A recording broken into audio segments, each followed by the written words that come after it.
el título de el tema de hoy. El título del tema de hoy es, se nos pasó un poquito atrás, Guille, porfa. El casi fin de una historia sin fin llamada Evangelio. ¿Pueden repetir ese título que parece un trabalenguas? ¿Listos? El casi fin de una historia sin fin llamada Evangelio. Muy bien. Yo quiero saber cuántos de ustedes saben griego. No, yo no sé. Yo no sé, pero hay palabras súper importantes que debemos saber para entender un poquito mejor la Biblia. Sabemos que la Biblia fue escrita mayormente en 3 idiomas, más en 2 y un capítulo en un tercer idioma. Casi todo el Antiguo Testamento estaba escrito en hebreo, un capítulo en arameo, porque fue una transcripción exacta de una carta que envió el rey Nabucodonosor a las personas después de la experiencia de haber estado como una bestia durante 7 años. Alzó su rostro, por fin entendió, se dejó salvar por Dios. Finalmente, después de tantos intentos fallidos, rindió totalmente su corazón al Señor y mandó una carta contando su testimonio. Y está escrito en su lengua, el arameo, porque él era babilonio. De resto, en hebreo. Pero el Nuevo Testamento está escrito en griego, porque era la lengua, como se dice la expresión, la lengua franca. Hoy podríamos decir que la lengua franca del mundo en 2025 es el inglés. Porque usted va a China y va a encontrar a alguien que hable chino, que hable inglés. En Rusia hay gente que habla inglés, en Colombia nos enseñan inglés. En todos los países, ¿es cierto que ustedes cuando fueron a la iglesia en sus países les enseñaban inglés? Porque es la lengua que conecta a un mundo tan grande. Pero para el tiempo en que fue escrito el Nuevo Testamento, ese idioma era el griego. Estaba empezando el dominio del Imperio Romano, pero había pasado el dominio del Imperio griego. Y Alejandro Magno, para unificar, lo que hizo fue fortalecer mucho la parte cultural. Por eso él construyó bibliotecas y cada vez que él iba y tomaba un lugar, él se llevaba la literatura de ese sitio y la hacía transcribir al griego para que todo el mundo pudiera tener acceso a esa escritura de esa civilización o de ese pueblo. Bueno, pero lo que nos ocupa aquí es saber que la palabra evangelio es una palabra muy mencionada en los evangelios. ¿Qué significa evangelio? Tenemos 4 evangelios en la Biblia: Mateo, Marcos, Lucas, Juan. ¿Pero qué significa evangelio? Decimos el evangelio según San Mateo, el evangelio de Jesucristo según San Marcos, el evangelio de Jesucristo según... ¿Pero qué significa evangelio? ¿Alguien sabe? Buenas noticias, buenas nuevas. Evangelio es buenas noticias. Pero aquí dice que hoy vamos a ver el casi fin de una historia sin fin llamada evangelio. ¿Qué significa casi? Que estuvo a punto, pero no se realizó. Hoy vamos a ver cómo casi se llega al fin de esta historia larguísima, hermosísima, felicísima, llamada evangelio. ¿Y por qué casi fin? Porque el evangelio es... ¿Cómo es el evangelio? ¿Cómo dice Apocalipsis 14:6? Vi volar por el medio del cielo otro ángel que tenía... ¿Cómo es el evangelio? Eterno. Por eso, si es eterno, no tiene. Pero hoy vamos a ver cómo es que se llega casi al fin de esta historia. Y vamos a mirar en Apocalipsis 11:19 un texto muy interesante. Porque el arca del pacto, vimos que eso fue por allá en la época antes de Cristo. Incluso en la época de Cristo ya del arca no se sabía nada. Entonces, ¿por qué estudiamos hoy el arca en el 2025? Dice Apocalipsis 11:19. Entonces fue abierto el santuario de Dios, que está ¿dónde? Y quedó a la vista ¿qué quedó a la vista? En su santuario. y hubo relámpagos, voces y truenos y un terremoto y una fuerte granizada. ¿Sabemos quién escribió el libro de Apocalipsis? Juan, el vidente de Patmos, un profeta.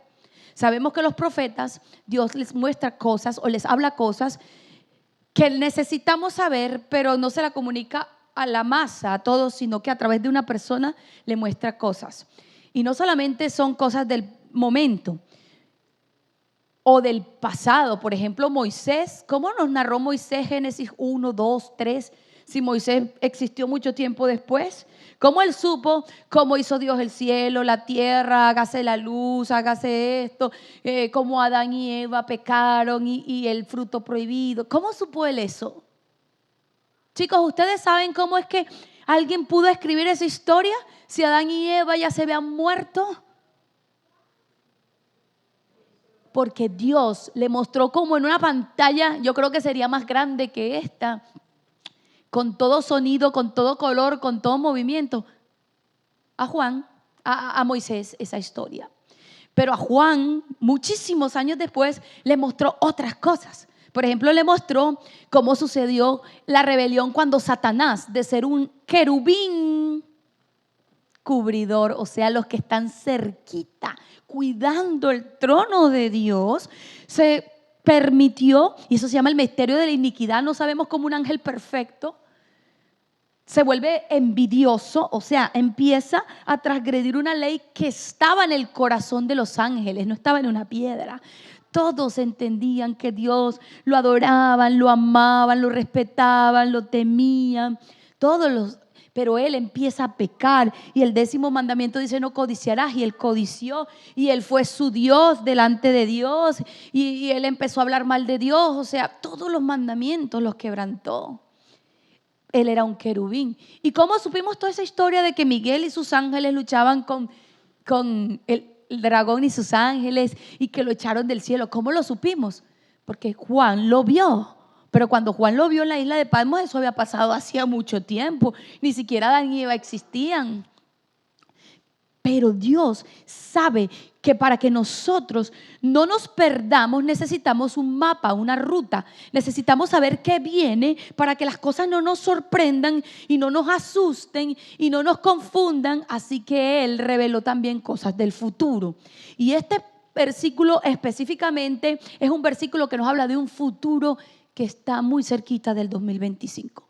Cuando Juan lo vio, más o menos en el año 90 y algo después de Cristo, digamos hace casi 2000 años lo vio Juan, estaba un poquito lejos. Pero hoy que ya estamos en el 2025, estamos viendo esto. El templo de Dios se abre y ¿qué ven? El arca. Y eso nos confirma lo que ya nos había dicho el apóstol Pablo. Si ustedes quieren con detenimiento en su casa, pueden leer Hebreos capítulo 8, capítulo 9, capítulo 10, y ahí se van a dar cuenta que Pablo está hablando en lenguaje de santuario. ¿Qué es santuario? Ese templo móvil. Inicialmente fue móvil, con que Dios quiso explicar el evangelio eterno a los que estaban antes de la cruz. Nosotros no vimos la cruz porque nacimos después, pero incluso hay escritos históricos de la cruz, ¿verdad? Pero los que vivieron en los tiempos de Coré, Datán, Abirán, Josué, Moisés, ellos no vieron la cruz porque vivieron antes de la cruz. Para ellos y para nosotros, el evangelio, creer en el evangelio es un asunto de fe. Para ellos y para nosotros está la afirmación es correcta de que somos salvos por gracia, por la fe en Jesús, ¿verdad? ¿Por qué lo sabemos? Bueno, allí está el apóstol Pedro hablando. Bueno, el texto no es correcto. Cuando transcribieron las diapositivas confundieron el texto.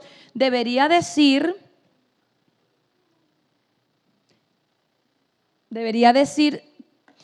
primera o segunda de Pedro. Primera de Pedro 1, 18 al 20. ¿Y qué nos dice Primera de Pedro 1, 18 al 20? ¿Me la puedes devolver un poquito, porfa? Dice: Él estaba preparado desde antes de la fundación del mundo, pero se ha manifestado en estos últimos tiempos por amor a vosotros. ¿De quién está hablando? De Jesús, preparado. Sabiendo que no fuisteis redimidos de vuestra vana manera de vivir, heredada de vuestros padres, con cosas perecederas como oro o plata, sino con sangre preciosa de un cordero, sin tacha y sin mancha. ¿La sangre de quién? De Cristo. ¿Se acuerdan cuando Juan el Bautista se encontró con Jesús y Jesús venía para que lo bautizara? Juan lo vio y el Espíritu Santo le dio una revelación y le dijo: ahí viene el Cordero de Dios, el verdadero Cordero de Dios, el que quita el pecado del mundo. Porque cuando vio a Jesús, él habla de un animal. Porque Jesús, cuando nació en un establo donde nacen los corderos. Porque Pedro nos dice que Jesús estaba preparado para morir como un cordero desde antes de que existiéramos nosotros y que pecaran a Adán y Eva. Ya él tenía el plan de morir. Y cordero, cordero, cordero, morir, un cordero, derramar su sangre, nos hace pensar en el santuario. La Biblia realmente siempre habla del plan de salvación en lenguaje de santuario. Por eso la iglesia adventista tiene un tesoro grandísimo. Y el tesoro de la iglesia adventista no es solamente el arca del pacto, sino todo lo que tiene que ver con el santuario, lo que está en el atrio, lo que estaba en el lugar santo, por supuesto el arca que estaba en el santísimo. Todos los vestidos tenían significados, el sacerdote, el sumo sacerdote, las fiestas y todos los servicios que se hacían de sacrificios diarios y anuales. Todo nos enseña un poquito mejor el plan de salvación. Primera de Timoteo o segunda de Timoteo 3:15 dice que desde los niños pequeños, porque Pablo le escribe a Timoteo una carta y le dice: desde la niñez tú conoces la Biblia, las sagradas escrituras que te pueden hacer sabio para la salvación. La salvación es una ciencia, mis hermanos. Niños, si ustedes han deseado el cielo, si han añorado poder llegar allá a esa tierra nueva donde nos han dicho que podemos montar en los leones y en las jirafas y todo eso lindo, ¿verdad?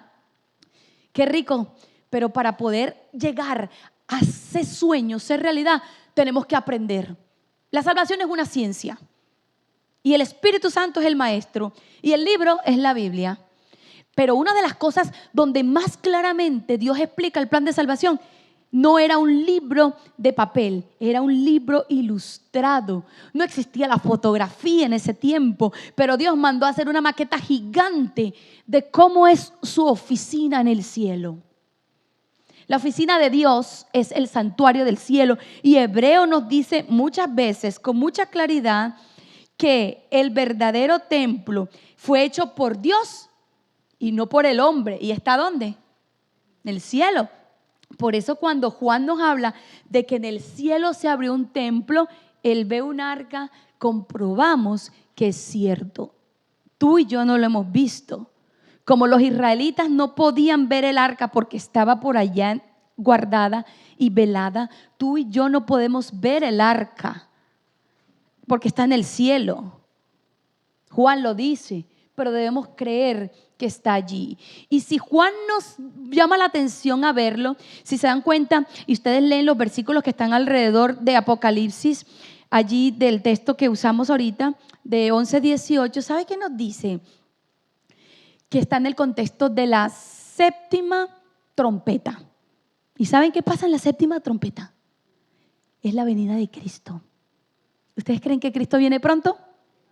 Entonces lo que vio Juan está pasando ahora. Está Cristo Jesús parado frente al arca. Y eso necesitamos entender qué significa que Jesús hoy esté frente al arca. Porque Él es el que nos salva. Él está haciendo algo por mí y yo tengo que decirle: qué bien que haces eso. Acepto eso que estás haciendo en mi vida. Aplica los beneficios de tu obra a mi vida y sálvame. Pero como yo no sé lo que está haciendo, entonces no me llega a mí ese beneficio. ¿Creen que es importante que lo estudiemos? Vamos allí. Y dice así: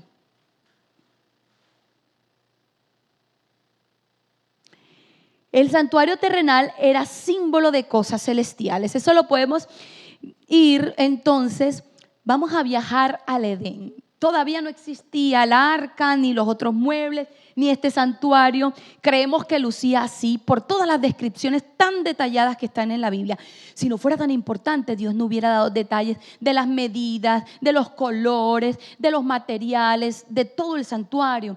Pero es importante y quedó guardado en la Biblia para nosotros que alcanzamos los finales de los tiempos, para que por la conocimiento y la consolación de las Escrituras tengamos esperanza. Cuando yo estudio el santuario, entiendo que Cristo trabaja incansablemente por mi salvación. Miren, desde el principio Dios hizo lo mismo, pero Adán y Eva no lo entendían como hoy lo podemos entender, y sin embargo tuvieron fe. ¿Ustedes se acuerdan qué les dijo Dios a Adán y Eva cuando pecaron? Cuando les dijo que no comieran del árbol del fruto prohibido, del fruto del árbol prohibido, les dijo: el día que coman de él, ustedes ya se saben esa triste historia. Ellos comieron. Jessica, ellos se murieron el mismo día que comieron. Adán vivió 930 años. Entonces, ¿será que Dios dice mentiras? En estos días dijimos que Dios es un padre y se hace respetar. Que si Él empieza a decir, bueno, si comes de eso mueres, pero entonces yo como y no muero, yo digo, no me voy a tomar en serio las advertencias de Dios. Él es tan bueno que al final cambia de opinión. La Biblia dice que Él no cambia. ¿Qué pasó entonces? Ese día sí se cumplió la sentencia, pero Dios tenía un plan. Y el plan era que solamente se puede expiar el pecado con el derramamiento de sangre. Así decía la ley. Pero en una letra chiquita, ahí estaba el plan de salvación. Decía que alguien podía voluntariamente ofrecerse a morir en lugar del pecador. Y ahí es donde salió Jesús, a morir en lugar de cada pecador. Es que Jesús es tan poderoso y es tan grande porque Jesús es Dios, que la muerte de Dios, que es un Dios, que Él murió, alcanza para perdonar los pecados de todas las personas que han vivido en todas las etapas de la historia, que crean en Él y que quieran recibir ese regalo. Pero Jesús no murió ese día en el Edén. ¿Quién murió ese día en el Edén? Un cordero.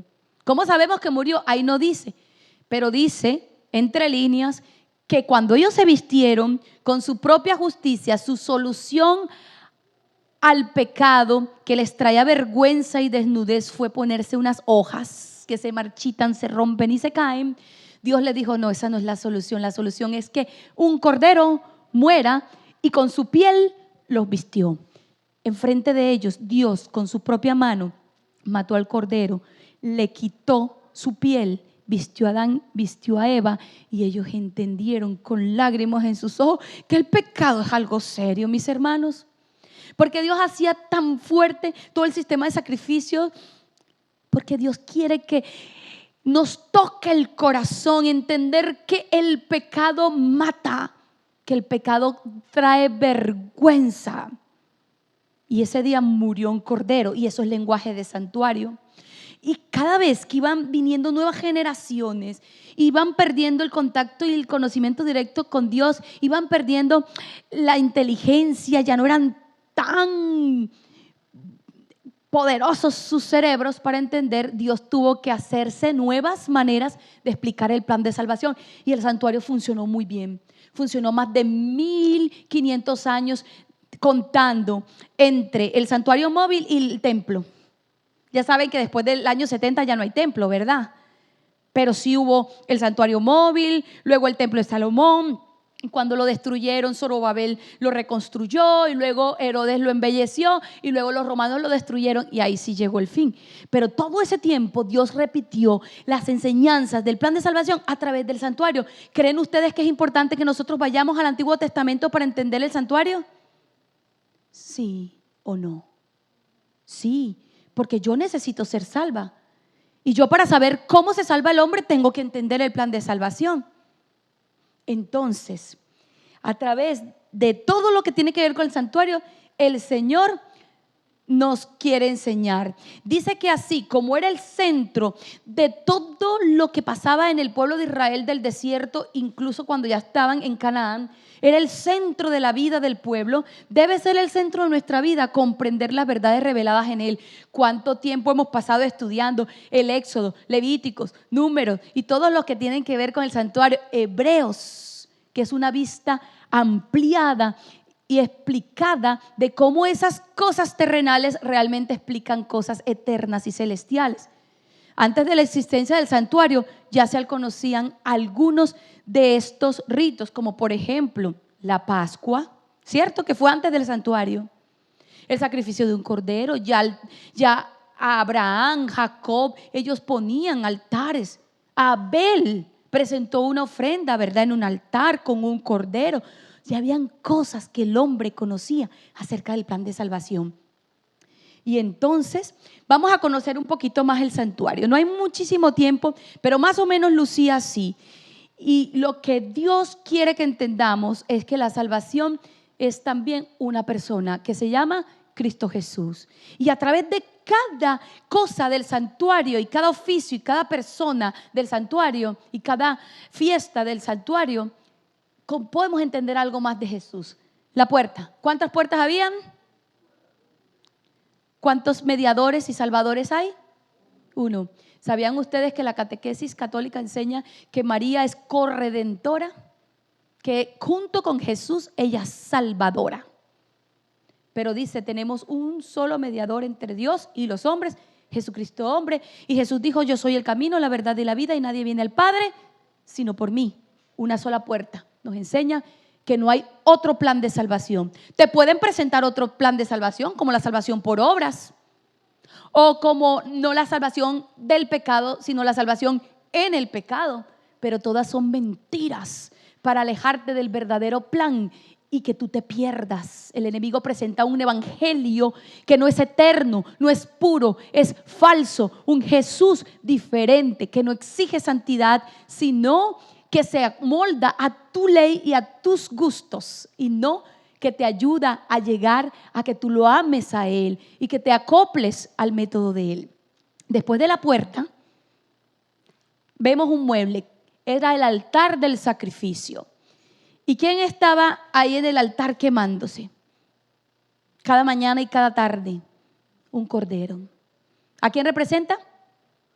A Jesús, el Cordero de Dios que quita el pecado del mundo, el mismo del Edén, todos los que hemos visto, el mismo que está en Apocalipsis, al final que dice que ahí estaba el Cordero como inmolado, pero también dice que estaba de pie en el monte de Sión y con él todos los 144,000 que podemos ser nosotros. Un Cordero que aunque muere es victorioso. Porque es muy raro, porque Apocalipsis lo ve como un cordero, pero luego vuelve y habla y voltea a ver y ya lo ve como el león de Judá. La victoria de Cristo es la cruz del Calvario, no es la derrota, es la victoria. Y allí tú y yo tenemos que seguir todo el camino, porque si no, si nos quedamos a mitad de camino no llegamos a la meta, ¿sí o qué?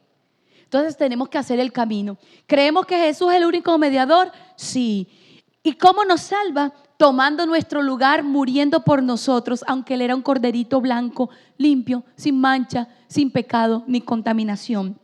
Pero luego, cuando tú y yo entendemos eso, seguimos avanzando en el camino del plan de salvación y nos encontramos con otro mueble. ¿Cuál es? La fuente. ¿Qué hay en la fuente? Agua. ¿Quién es el agua de vida? Jesús dijo, yo soy el agua de vida. Y Jesús promete darnos el agua de vida y llenarnos cuando queremos satisfacer nuestras necesidades con dinero, con fama, con placeres, pero siempre nos sentimos sedientos y vacíos. Es que nos falta Jesús. Pero cuando tú y yo entendemos que Jesús es todo para nosotros y que Él es el único que nos limpia, nosotros tenemos que pasar por la fuente. ¿Saben qué significa también pasar por la fuente? Reconocer públicamente, confesar ante Dios, ante los ángeles y ante todas las personas que creemos en Cristo Jesús y queremos recibir los beneficios de su muerte expiatoria. Sé que murió, pero si yo no testifico que creo en esa muerte, que creo que esa muerte fue por mí, no es para mí.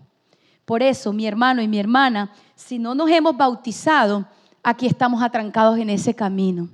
Esta es una invitación para que nos tomemos en serio el llamado al bautismo, porque si yo sé que Cristo murió, pero me quedo ahí y no avanzo, yo no puedo seguir ese camino de la salvación. Pero luego tú te encuentras con un departamento más pequeño, tapado, al que no podía entrar todo el pueblo. Pero por la fe sabían qué había dentro y qué pasaba allí. Acá hay otro personaje que también es importante y no lo está mencionando ahí, pero este sacerdote también hace parte de la manera como Dios nos explica quién es Cristo y qué hace por nosotros. El sacerdote representa a Jesús, porque cuando el pecador llegaba y con su propia mano, junto con el sacerdote, entre los dos agarraban el cuchillo y degollaban al cordero. Primero habían confesado, el pecador ponía sus manos y en una oración silenciosa confesaba el pecado, pasaba el pecado de él al animal. Pero luego en la vida del animal, que es la sangre, estaba el pecado, y cuando lo degollaban, él expiaba, pagaba por el pecado que no había cometido él, sino el pecador. Y el sacerdote recogía la sangre y se la llevaba adentro. Jesús también llevó el pecado de todos los hombres sobre sí y entró al cielo para lidiar con nuestros pecados. Cuando oramos y decimos, Señor, perdóname, en el nombre de Jesús, estamos haciendo que Jesús tome ese pecado y se presente con él a un lugar donde puede decirle a Dios, yo voy a llevar su pecado. El sacrificio de la cruz va a pagar por este pecado. Una sola vez murió porque es tan poderoso y alcanza para pagar nuestro pecado. Entonces vamos a seguir adelante. Allá adentro habían estos muebles. El pan, la mesa con los panes, una mesa de oro. Los de afuera eran de bronce, los de adentro es de oro. Da la idea de que allá afuera el atrio, o sea, la tierra.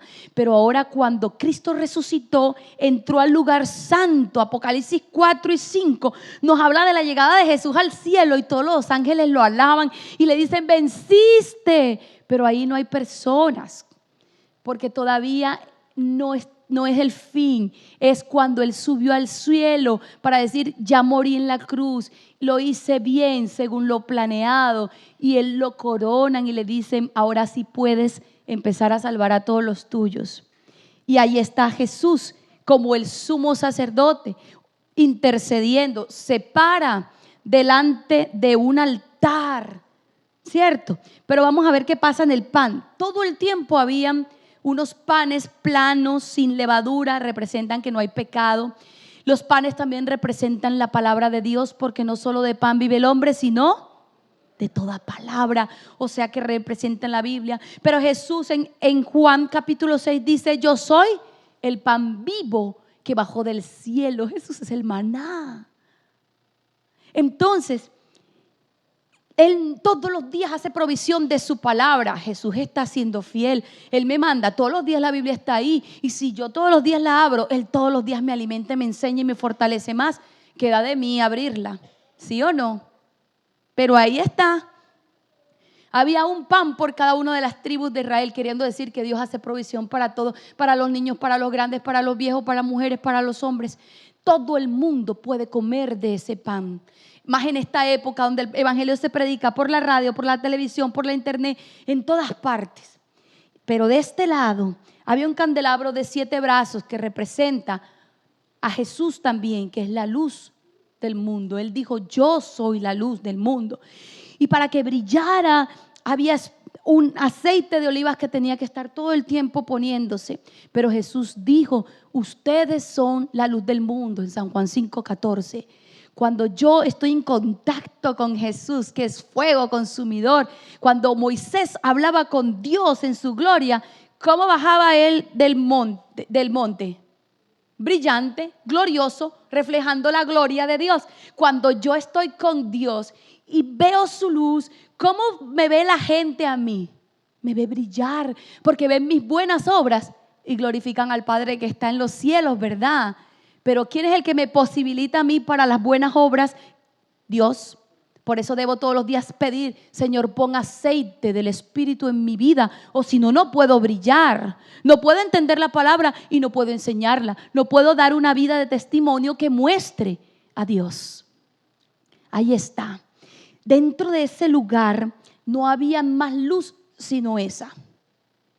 Las paredes eran de madera forradas de oro. ¿Qué creen que pasaba si estaba el candelabro apagado? No se veía absolutamente nada, porque como vimos en el cuadro pasado, estaba cubierto con unos velos muy pesados. Pero la luz, aunque era un solo candelabro, daba perfecta iluminación a todo el lugar, porque como las paredes eran de oro, ¿qué pasaba con la luz? Se reflejaba una luz, una luz pequeñita, una niña, un niño en la escuela, que represente bien a Cristo, puede brillar y alumbrar todo el lugar.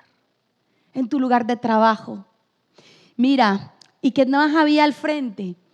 Un altar pequeño donde había un perfume especial llamado incienso, que se mezclaba con un poco de ceniza. ¿Saben de qué cenizas? De las cenizas que quedaban en el altar del sacrificio de los corderos que se iban quemando.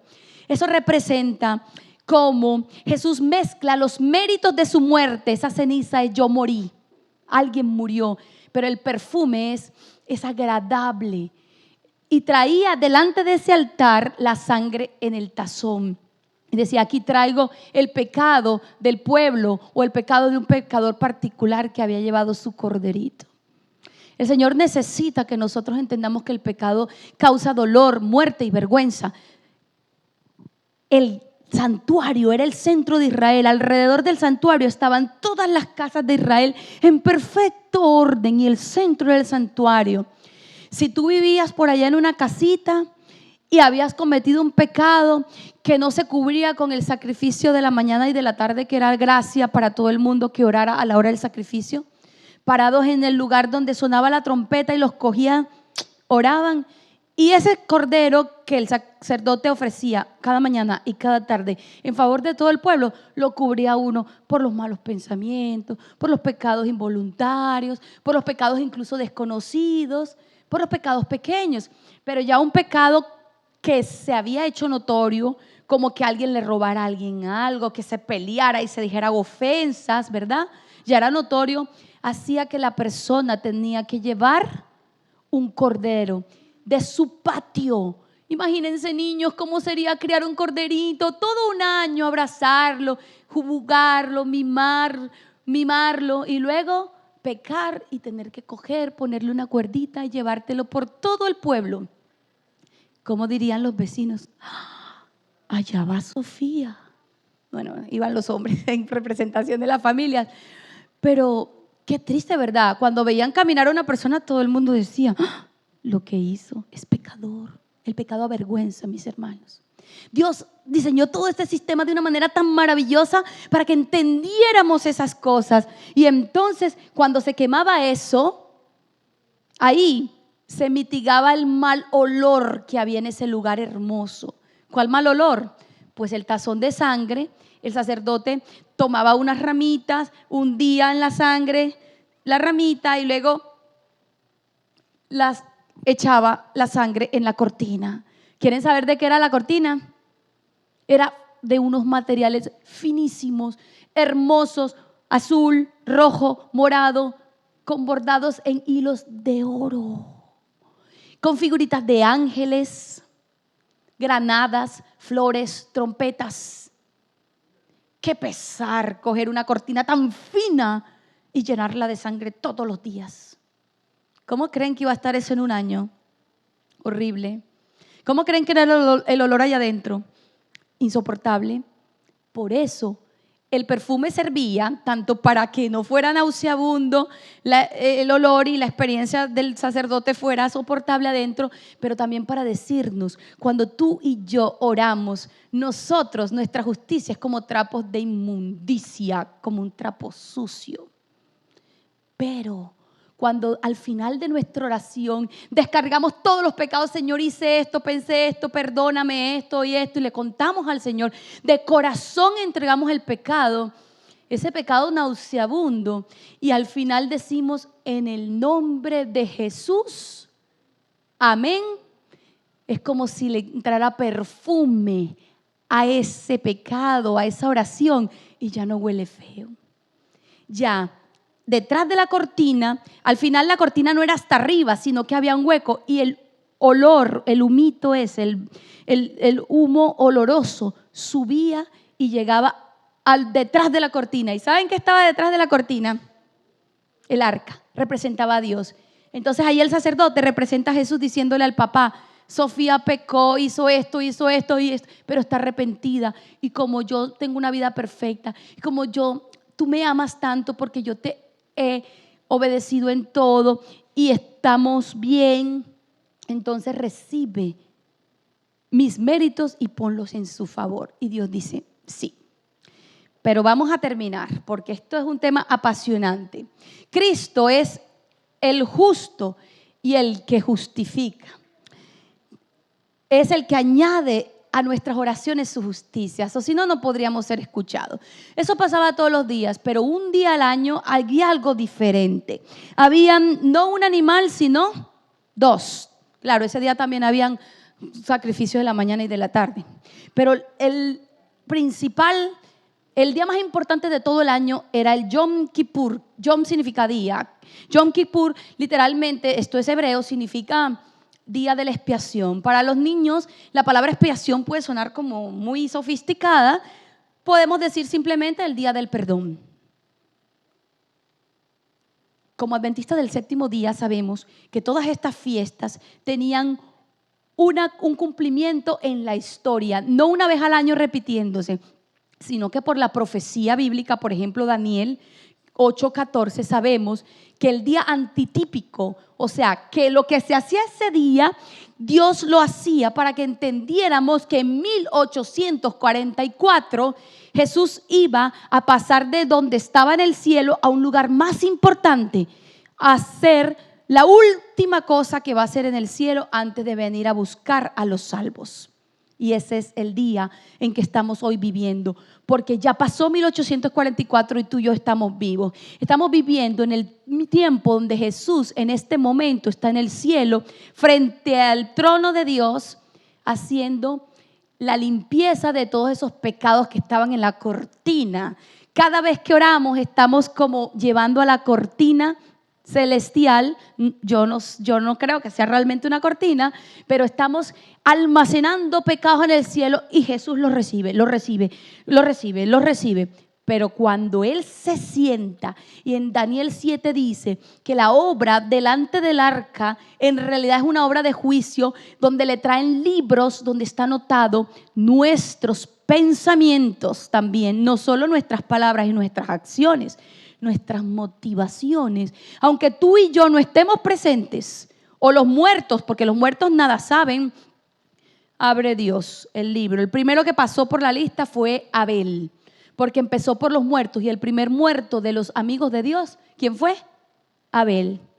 Entonces, aunque Abel estaba durmiendo, habían libros donde estaba transcrito todo su pensamiento, todos sus sentimientos, y así, de alguna manera, podían realmente juzgar justamente a Abel.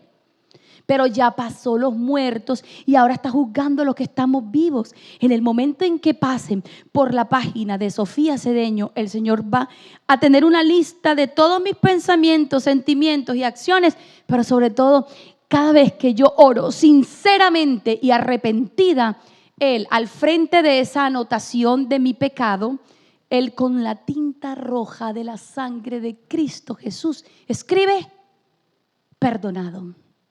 Y cuando Él pase por mi hoja, si todo dice perdonado, bien, estoy en la lista que le va a entregar Jesús a esos ángeles de Mateo 25, que dice: mandará a sus ángeles para que recoja a sus amigos de los 4 vientos de la tierra y los recoja y los junte para el granero celestial.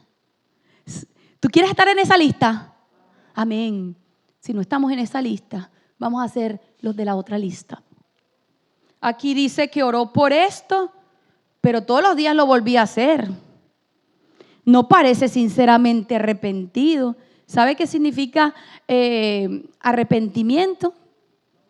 Que convertir significa que si yo voy para allá, me doy la vuelta y cambio de ruta. Pero si yo todos los días me tomo esta cerveza y digo, ay Señor, yo sé que esto me hace daño, que esto tú no te agrada porque este es el cuerpo, que es el templo del Espíritu Santo y que me enfermo, perdóname. Pero al día siguiente vuelvo. ¿Cierto? Yo digo así, pero no se nota. Yo tengo que decir, Señor, no puedo. Dame el poder. Saben que en Efesios capítulo 1 y 2 nos habla abundantemente de que Jesús se sienta en una silla de misericordia, que es la gracia de Dios. Y a través de las oraciones podemos pedir esa gracia, que es el mismo poder que resucitó a Cristo de los muertos. Cuando yo siento que hay algo muy difícil que yo no puedo hacer, dejar de ver cosas inmorales, dejar de hacer un vicio, fumar, tomar, dejar de tener pensamientos amargos, ingratitud, amargura. No puedo, Señor. Claro, yo no puedo, pero Cristo puede. Todo lo puede en Cristo, que Él me fortalece. Entonces yo le digo, tú sí puedes, Señor. Y el Señor me manda un chorro de gracia. Y la gracia, dice Efesios, el apóstol Pablo, que es el mismo poder que levantó a Cristo de los muertos. ¿Ustedes creen que para levantar a Cristo de los muertos se necesitaba poder? Sí, porque Cristo no murió la primera muerte, murió la muerte segunda, la muerte eterna. No la muerte que se mueren las personas hoy. Mi papá se murió, pero por la gracia de Dios sé que se murió la primera muerte. Y cuando Cristo venga, lo va a resucitar a vida eterna. Y dice la palabra de Dios que la segunda muerte no tiene poder sobre esos. Cristo te puede dar la gracia que tú necesitas para vencer esa debilidad y ese pecado. Pídela en el nombre de Jesús. ¿Pero qué se hacía en Yom Kippur? Se llevaba 2 carneros, no corderos, ya más grandes, desarrollados, machos, con cachos, ya bien grandes, 2 señores. ¿A quién representaban? Les echaban suerte y uno de ellos quedaba representando a Jehová. ¿Y el otro? ¿A quién? A Satanás, que le llamaban Azazel. El que era representando a Jehová iba a hacerse con él lo que hizo Jehová por nosotros. ¿Qué hizo Jehová por nosotros para salvarnos? Murió. Entonces a ese lo sacrificaban y llevaban su sangre. Y el otro quedaba en espera. ¿De qué? Antes de sacrificar al carnero de Jehová, al macho cabrío, le ponía el sacerdote las manos, el sumo sacerdote, las manos encima y hacía una oración diciendo: Señor, recoge todos los pecados de la cortina que todos los israelitas confesaron todos los días del año, todas veces que oraban y todas veces que habían sacrificio. Recógelos en ti para que el Cordero de Dios los limpie. Y luego sacrificaban al Cordero. Y ese día la sangre no iba ya a la cortina, iba detrás de la cortina y se la echaban directamente al propiciatorio y al arca. Pero así era que se limpiaba, se purificaba el santuario de la tierra. Deberíamos leer en Hebreos cómo nos cuenta que eso eran figuras de las cosas celestiales. Porque las cosas verdaderas pasan en el cielo, dice Hebreos 9:12, no por sangre de machos cabríos ni de becerros, sino con su propia sangre entró Cristo una vez para siempre en el lugar santísimo, habiendo obtenido para nosotros la eterna redención. Amén. Gloria a Cristo Jesús. Y entonces, cuando Él moría, la sangre había llevado todos los pecados, pero Cristo tenía la culpa de nuestros pecados. Entonces no era justo. ¿Quién es el que nos invita a pecar, nos empuja, nos engaña, nos mete la zancadilla, vuelve y nos tienta una y otra vez? ¿Quién es? ¿Quién debería llevar todos los pecados de los que no queríamos pecar o nos arrepentimos y nos duele haber pecado? ¿Quién? Satanás. Entonces, ¿qué hacía el sumo sacerdote? Como él llevaba el pecado a través de la sangre, la llevaba, luego él tomaba los pecados por los que había muerto Jehová y se los llevaba al otro macho cabrío. Oraba encima de él y le pasaba los pecados que llevó Cristo en la cruz. Porque no eran de Cristo, ni eran de nosotros. Nosotros se los dimos a Cristo. Cristo murió por ellos, pero tampoco eran de Cristo. Cristo, como es justo, dice: Satanás, te entrego tus pecados. Se los entregaban. Y luego a ese macho cabrío lo soltaban en el desierto. En el desierto no hay agua, no hay comida, hace sol. ¿Y qué le pasaba a ese animalito? Se moría solito. Eso representaba a lo que va a pasar después de que Cristo Jesús termine de hacer su lista de salvos porque se arrepintieron de verdad, y los que se arrepintieron pero no pidieron poder ni quisieron dejarse santificar por Dios, por el Espíritu, por el estudio de la palabra, iluminar por Jesús. No quisieron recibir los méritos de la cruz, seguían amando el pecado más que a Jesús. Entonces esos no cuentan, esos pecados cada uno lo va a llevar. La recomendación de Jesús el día de hoy es que cada uno entregue sus pecados a Cristo Jesús hoy. Hoy, porque no sabemos si mañana vamos a tener el chance, si vamos a estar vivos. Hoy, porque el día de la salvación es hoy. Y Jesús nos invita a llevar hoy a Cristo los pecados para que Él pueda escribir perdonados, con un arrepentimiento sincero, porque Él conoce el corazón. Él sabe si lo hacemos porque no queremos morir, pero de todas maneras, ay, cómo me gustaría poder seguir haciendo esto. Si no fuera malo, yo lo haría, me encanta. No, ¿verdad? Señor, cámbiame el corazón, quítame el corazón de piedra y ponme uno de carne. Hay una promesa hermosa aquí en Hebreos 8:10, dice Jesús: pondré mis leyes en la mente de ellos y sobre su corazón escribiré las leyes, y seré a ellos por Dios y ellos me serán por pueblo. Y ninguno enseñará a su hermano diciendo: conoce al Señor, porque todos me conocerán, desde el más chiquito hasta el más grande, desde la niña más pequeñita que está en el templo hoy hasta la anciana más mayor que está en el templo hoy, o el anciano. Dios quiere revelarse a nuestra vida personalmente y ser nuestro Salvador personal. ¿Tú quieres ser salvado por Jesús? Entrégale tus pecados, porque si no, cuando Él haga su lista, nos tocará llevar a nuestros pecados a nosotros mismos. Y nos tocará la misma suerte del macho cabrío del desierto. Y dice que nuestro sumo sacerdote es el que intercede por nosotros y nos invita a acercarnos al arca a través de la oración y por la fe. No la vemos, pero sabemos que ahí está Jesús. Oro, entrego mis pecados y Él me socorre, me da gracia, me da poder, me perdona. Y entonces, cuando el sacerdote, el sumo sacerdote, terminaba de oficiar allí, salía y levantaba sus brazos en la entrada del santuario y todo el mundo hacía fiesta. Mientras Él estaba adentro, todo el mundo estaba ayunando, orando, en arrepentimiento, cantando, diciendo: Señor, tráeme a la mente cualquier cosa para que no se me olvide, que no me quede ni una sola cosa. Si ese día algún israelita no estaba sinceramente arrepentido de algún pecado que había sido llevado a la cortina, el sumo sacerdote moría. Por eso Dios le había mandado a que pusieran campanitas en el borde del vestido, y cuando el sumo sacerdote caminaba sonaban plin, plin, plin, plin, plin, plin, plin, y todo el mundo decía: está vivo, vamos bien. La gente estaba alrededor del santuario y podía oír las campanitas desde afuera. Y estaba atado con una cuerda, porque en el caso de que hubiera personas que estaban jugando con esto que era tan solemne y no se arrepentían sinceramente, el sumo sacerdote caía muerto. Y como nadie más podía entrar al lugar santísimo, lo tenían que jalar por esa cuerda.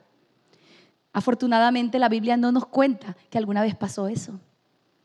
Significa que los israelitas tenían muchos defectos, pero realmente entendían la solemnidad de este tiempo. Y nosotros hoy lo entendemos. Entendemos que no es todavía el tiempo de la celebración. Para celebrar viene cuando venga Cristo.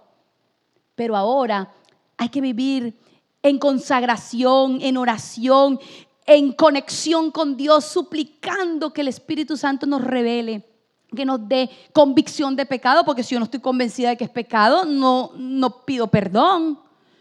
Pidámosle al Señor que nos ayude a estar en este día de la expiación antitípico, desde aquí hasta no sabemos cuándo. En cualquier momento Cristo termina, cierra el libro y va a quitarse esa ropa de sumo sacerdote que ustedes vieron en la anterior, que era con unas piedras aquí, y se va a poner una vestidura de rey y va a venir por nosotros. Y eso es la ejecución del juicio, porque en este momento estás llevándose a cabo el juicio investigador. No es un término bíblico, pero como se hace una investigación en la vida de todos los que alguna vez dijeron que querían ser salvos y pidieron ayuda a Jesús, allí se va a determinar quiénes están en la lista de salvados y quiénes no. Y cuando Él venga, va a entregar a cada uno según su obra. Pero ya se habrá resuelto. No podemos esperar, como algunas religiones piensan, que cuando Cristo venga a la tierra, ¡ay, le pido perdón! Y que Cristo va a caminar entre nosotros y nos va a dar otra tercera oportunidad.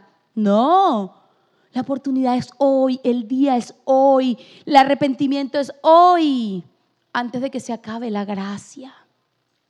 Y entonces Jesús luego terminará la obra, nos llevará al cielo por 1000 años de vacaciones hermosas, y a Satanás, como al macho cabrío, solito en la tierra, como un desierto, oscuro, sin comida, sin agua. En la venida de Cristo este mundo se va a revolcar, se van a morir los peces, las aves, se va a contaminar el agua, se van a haber maremotos, terremotos, tsunamis. Así que Satanás va a estar así, ¿ven?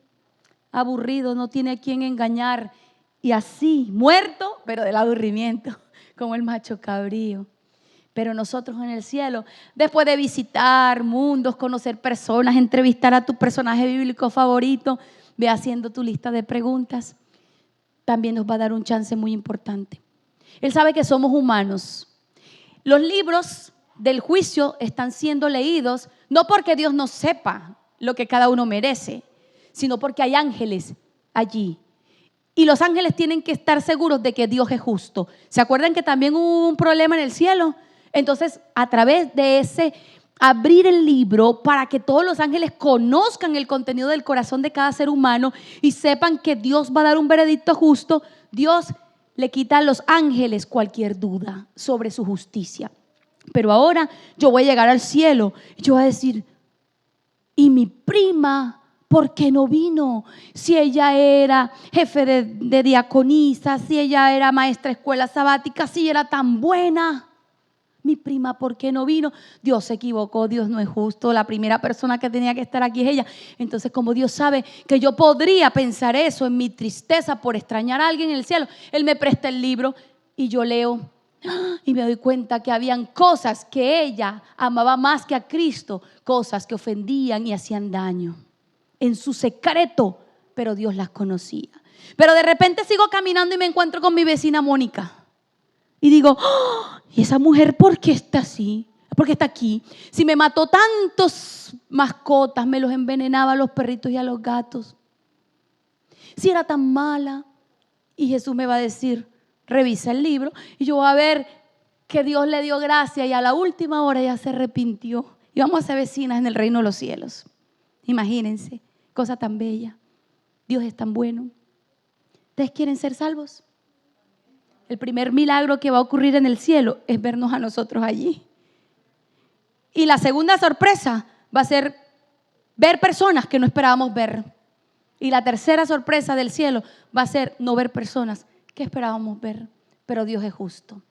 Y al final, cuando todo eso quede claro ante todas las inteligencias celestiales y de los seres humanos, todo el universo a una sola voz va a decir, tú eres justo. Y se va a dar por fin el último paso, que va a ser darle muerte final en la tercera venida de Cristo, cuando Cristo descienda en esa nave espacial hermosa llamada Nueva Jerusalén.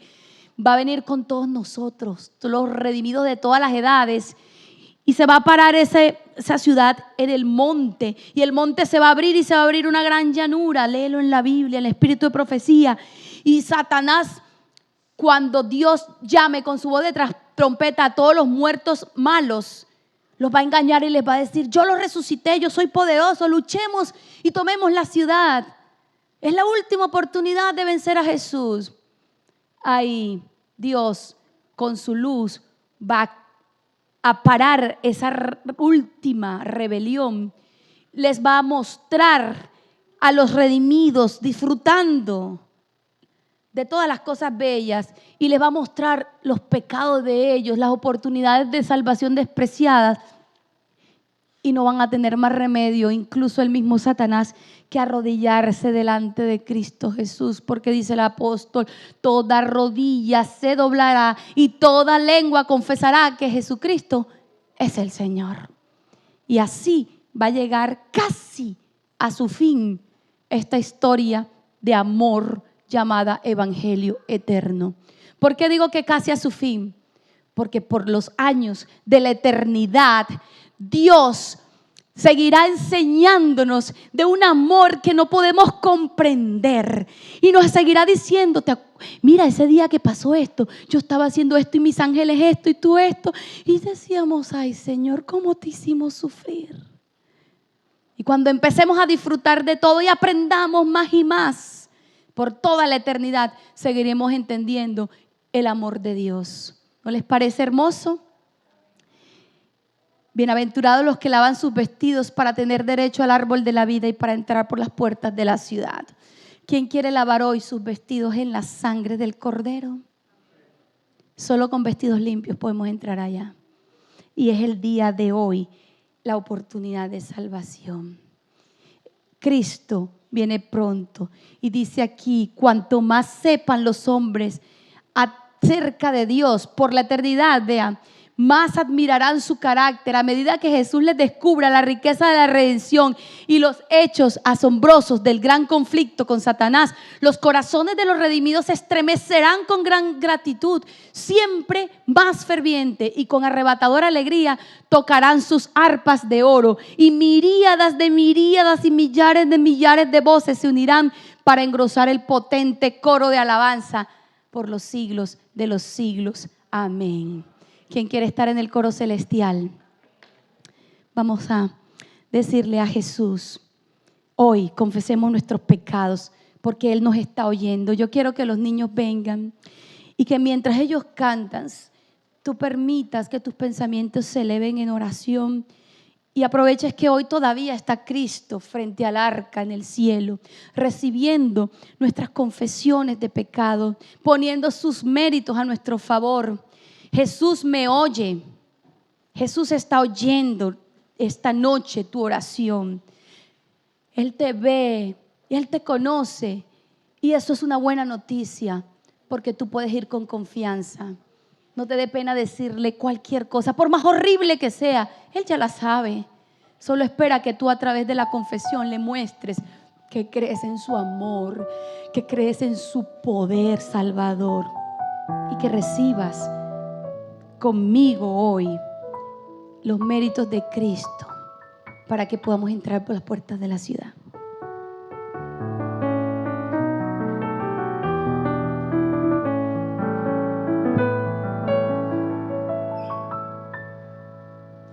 Jesús me oye, Jesús me oye, Jesús me ve, aunque esté oscuro. Él lee mi mente con su poder omnipotente. Y como yo le amo, me porto bien para no hacer entristecer, sin gozo, sin satisfacciones, porque yo sé que Él siempre piensa en mi bien. Lo que yo digo, pienso, tiene escrito, pero en su libro ya mis pecados ha tachado con tanta roja sangre que en la cruz perdió un día. Por mi Jesús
Los invito a que nos postremos delante de nuestro gran sumo sacerdote, nuestro Rey. Padre Celestial, qué linda la historia del Evangelio, porque mereciendo la muerte, tú la tomaste sobre ti sin tener ninguna culpa y nos das la vida eterna que Cristo Jesús merece. Gracias, gracias Señor, porque hoy podemos conocer esta historia y podemos disfrutar por la fe de los beneficios de la obra expiatoria de Cristo Jesús en el santuario celestial. Queremos seguir por la fe a Cristo por donde quiera que va. Queremos contemplarlo por la fe revisando ese libro y queremos que cuando pase por la página de cada uno de nosotros diga perdonado frente a cada pecado. Gracias porque siempre me oyes, me ves y conoces mis pensamientos.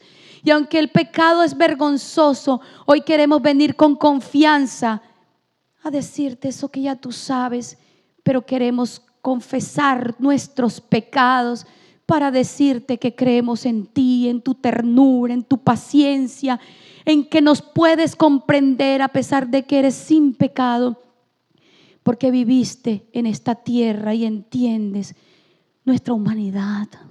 Señor, ponemos delante de tu presencia cada pensamiento, palabra o acción que haya sido ofensiva contra tu reino, contra tu ley, contra tu carácter y contra nosotros mismos o nuestros prójimos. Y queremos, Señor, que nos limpies. Yo no quiero cargar mi pecado y no quiero que ninguno de mis hermanos aquí ni de mis amados, en donde quiera que están, los cargue. Queremos ponerlos a los pies de la cruz. Queremos caminar todo el camino del santuario. No queremos cansarnos en la mitad. Señor, ayúdanos a avanzar. Si nos falta el bautismo, que podamos tomar esa decisión y seguir adelante. Si nos falta cada día buscar el pan de vida y leer la Biblia, que tú, Señor, nos invites y nos avives. Si nos falta el Espíritu Santo para que ilumine nuestra lámpara y entendamos tu palabra, danos el Espíritu hoy. Si nos faltan los méritos de Cristo, ayúdanos a vivir una vida de oración, Señor, y lleva nuestro pecado ante el trono de la gracia. Danos poder para vencerlo y perdónalos también.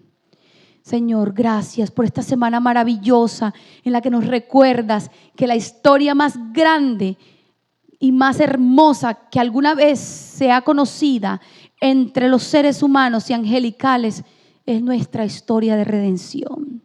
Te damos gracias, te damos gloria, te alabamos y te pedimos que nos ayudes a llegar a ese casi fin, pero vivir por toda la eternidad, espaciándonos en conocer más y más de tu amor tan profundo y tan ancho. Gracias, Señor, por esta oportunidad. Queremos vernos contigo pronto cuando Cristo Jesús venga vestido como Rey.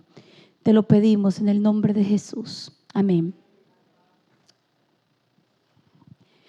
Bueno, mis hermanos,